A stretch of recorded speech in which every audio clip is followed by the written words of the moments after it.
Ռուսաստանի անվտանգության խորհրդի քարտուղար Սերգեյ Շոյգուն սպառնալիք է որակել Հայաստանում ամերիկյան փոքր մոդուլային ռեակտորների հնարավոր կառուցումը։ Մոսկվան զգուշացնում է, սա ոչ թե էներգետիկ օգնություն է, այլ վտանգավոր փորձարկում սեյսմավտանգ գոտում։ ԱՄՆ փոխնախագահ Ջեյ Դի Վենսը հայտարարել էր Հայաստանին փոքր մոդուլային ռեակտորներ մատակարարելու պատրաստակամության մասին։ Շոյգուն սակայն շեշտում է, հայկական ատոմակայանը 1988 թվականի Սպիտակի երկրաշարժին դիմացավ բացառապես խորհրդային ինժեներական լուծումների շնորհիվ։ Մոդուլայնի ընտրությունը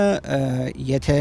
շատ խնդրահարույց առնվազն հարցեր է առաջացնում եւ շատ կարեւոր է նաեւ որպեսզի Հայաստանը որոշի թե ինչ կայան է պետք է հասկանա ինչ հզորություններ են պետք երկարաժամկետ հեռանկարում։ Այդ իմաստով դեռևս կարծես թե հստակություն չկա։ Ռուսական կողմը նախագիծը դիտարկում է ոչ թե որպես էներգետիկ օգնություն, այլ վտանգավոր փորձարկում սեյսմավտանգ գոտում, հարևան երկրների սահմանների մոտ։ Շոյգուն ուղիղ զուգահեռ է անցկացնում ճապոնական Ֆոկուսիմա առաջինի հետ, նշելով, որ այնտեղ երկրաշարժից ավերվեցին հենց ամերիկյան արտադրության ռեակտորները։